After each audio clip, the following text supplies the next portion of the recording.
I think we've got one more. Charles. Charles, yeah, you can pronounce it. From Chubby Gorilla, that I can pronounce. Is that Yeah, is that an attempt to market to kids? Chubby? No, actually. Okay. Introduce yourself and please. My name is Charles Archambeau. I actually am a native Michigander. Just moved back recently. Bought a house in Livonia. Grew up in Farmington Hills, class of '97 from Farmington High. Alma College, class of 2001. And I left almost immediately after graduation based on what I was seeing in the economy. And Representative Johnson has mentioned several times the backlash of black market and business fallout that we will see from this. Two gentlemen before me, he really touched on the point that I really wanted to get at today. Chubby Gorilla is actually the largest supplier of packaging to the industry globally. So to give you a scope of where we're at, the bottles you see every time you see a video, that's our patented design. But my focus for the company is I'm the director of sales for Europe, Russia, and Africa. I started selling e-juice like all my colleagues here stateside, and after the FDA ruled, I got a great opportunity to go overseas and work in a market where they actually set some standards instead of constantly shifting a guideline. The FDA ruled in 2016.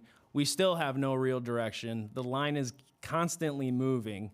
Michigan itself just enacted an 18 above. 2 years ago, that was on the ballot, didn't go through, or was brought up, it didn't go through. For whatever reasons, people tend to hide behind children, and this flavor, unfortunately, Representative LeGrand left. He used the term red heron several times, and I take offense to that because this flavor ban that you're talking about is the red heron in the room. What my colleague talked about with Juul and the nicotine levels and the insane level, 50 milligram per milliliter is a lot of nicotine for any person of any size to be taking in. And when we started after the FDA ruling here, everything went child marketing, child marketing, child marketing. That was the focus. Europe took a different approach. They restricted the nicotine levels to 20 milligram. And if you noticed earlier, one of our first speakers from the UK talked about how the teen and youth rate of usage was about a fifth of that here. Well, everybody's saying the flavors is what gets you in. It's what gets you in.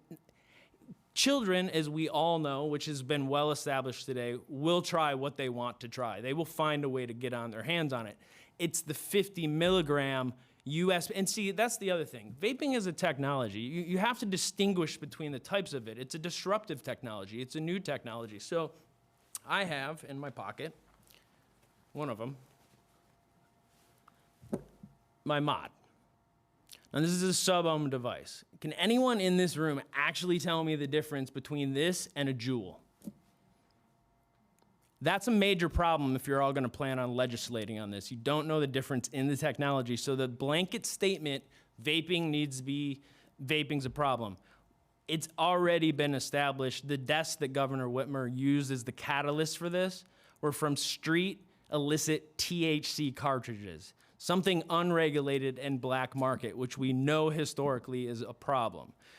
Again, there's a lot of ways to do it. We talked about T21. I actually believe T21's a given eventually for the whole country. You could go that route.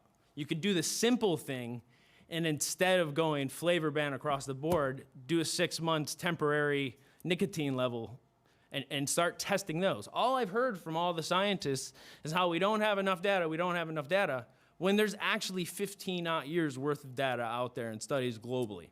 And the problem with the focus is only what's going on here when we can look. I flew in from Johannesburg, South Africa. I had just done a vape exposition there.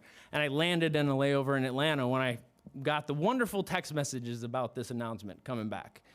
And I had literally just spent that whole weekend telling South African vapors, you can look to the US market as an example of what not to do. And it's sad because that's been my sales pitch for 3 years. Don't look at the US except as what not to do when it comes to regulating this industry. Why? I point it out all the time, and I understand why we get the brushback. We're a disruptive technology that's replacing the deadliest, most taxed consumer product that's ever existed. Of course, a lot of these other experts are funded by that other side. They need to keep their jobs. So they say it's the same merry-go-round. What if it's not the same merry-go-round? What if it actually is? Let's play. I always like to talk about, instead of just the cost of doing something, what about the cost of not doing it? And right now, the cost of banning this is exponential. It's actual real lives. When we've already seen that, again, the catalyst to what Governor Whitmer did is based off of illicit THC. And it's just as unfair to the legal marijuana industry as it is to us to pin those deaths on us, because it's street-made drugs. There's always a risk to that. And that's the real key. You put genuine manufacturing standards on of quality, which we're still waiting to hear from. So 2 years ago, they announced that we were going to have them, still don't have them. And you put a reasonable nicotine level restriction on it. And I also have zero problem with restricting the type of imagery that you can use on the bottles as well.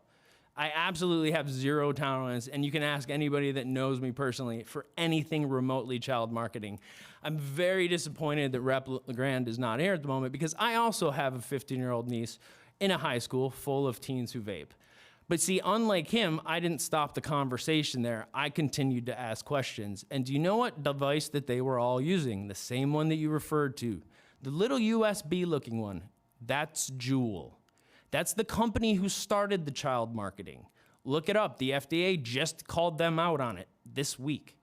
You know, so there are so many signs that we're looking at, that we're seeing, and all I see from politicians stateside is connecting the wrong dots. If you want to save lives, if you want to help people in both generations, this industry, specifically flavors and a means to get off that nasty cigarette taste, is the way to do it.